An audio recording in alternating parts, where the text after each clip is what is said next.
Happy Saturday, everybody. Thanks for tuning in. My name is Nathan Goheen, and I'm happy to see you here. As always, if anyone has a question or comment, drop it in the chat, and let's get started. I want to talk about a quote that caught my attention this week, and it is by the one and only Herbie Hancock, who, if you don't know, check him out. He's a fantastic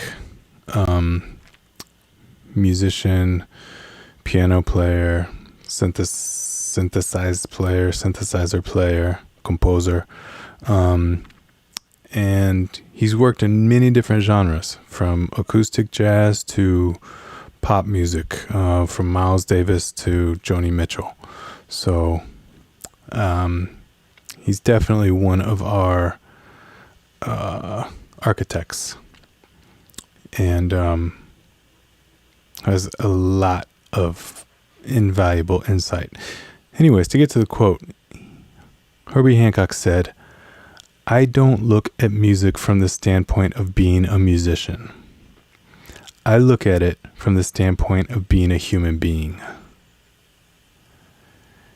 And there's a lot to unpack there. A lot.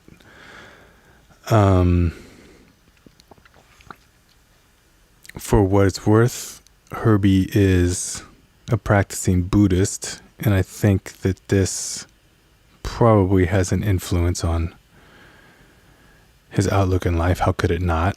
But let's take it back a little bit, and let's try to unpack some of this. So what does it mean to look at music as a musician? And I think one of the elements of that is trying to understand how whatever you hear relates to you, relates to your instrument. Maybe if you hear someone else playing the same instrument that you play, you'll be listening to their technique. Maybe you'll try to understand what the music is saying in terms of what notes are they playing them. What notes are they playing and why are they playing them? Basically try to understand their thought process. And it may be a little bit microcosmic. Really trying to get into the details of what is making all of this work. And if we compare that against what it means to look at music as a human being, I think the human being is much more macrocosmic, looking at the bigger picture of things. We're looking at what sounds are in the music. Is it an acoustic sound, like a jazz quintet? Is it an electric sound, like a rock band? Maybe it's sounds of nature. Do I like these sounds? Do I not like these sounds? Do I like the emotion of the music? You know, that's a very powerful one. Do I like the emotion of something? Is it sad? Is it happy? Is it mysterious? Is it nostalgic? Whatever it may be. And what's the overall message that's being shared? Is it like dance music, where you're just dancing and having a good time? Or maybe there's some sort of story involved with the lyrics. Or maybe it's just a reflection of the world that we live in. So I think it's a big picture thing to listen to music as a human versus listening to music as a musician. And I thought, you know, I've heard this before. Maybe the difference is that humans listen with their hearts, right?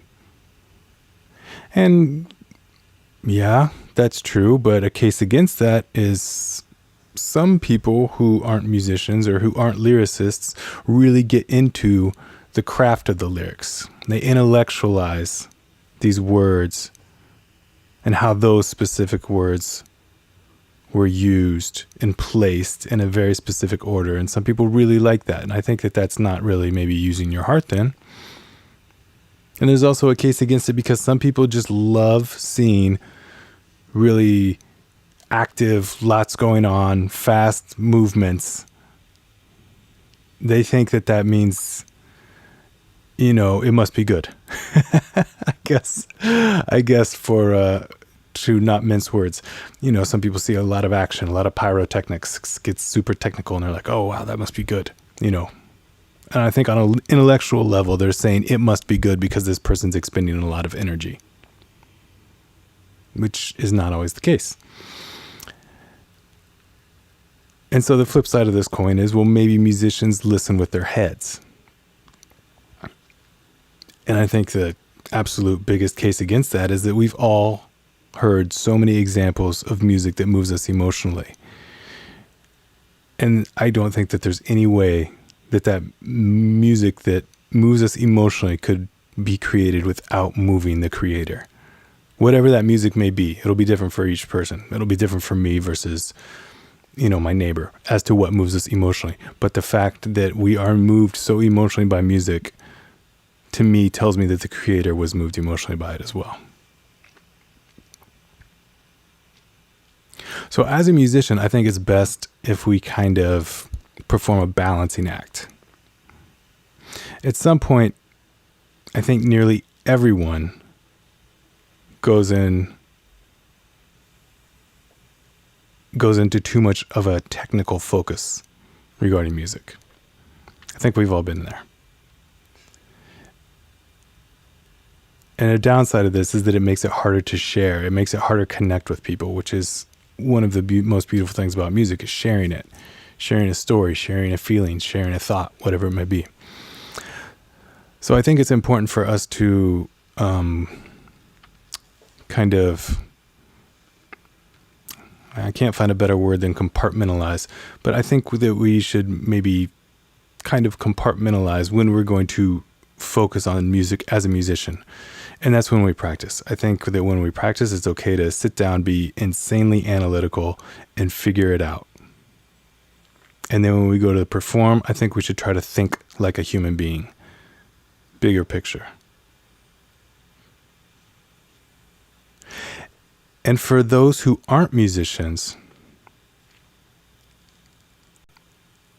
learning even just a little bit about how music works, I think is important. I think it's great for our brains. I think it's great for our overall health. I think it's great for our community. I was thinking just singing in a choir is very, very good for us. It's good for our health. It teaches us about music, teaches us about teamwork, teaches us about communication. All of these wonderful things that music can give to us. Just from something as something as simple as singing in a choir, you know? Music is one of the bedrocks of culture. And when we don't actively promote and cultivate our culture, it fades. And that's sad. We should really nourish culture so we can use it as a tool to learn and grow about ourselves individually and about ourselves as a community.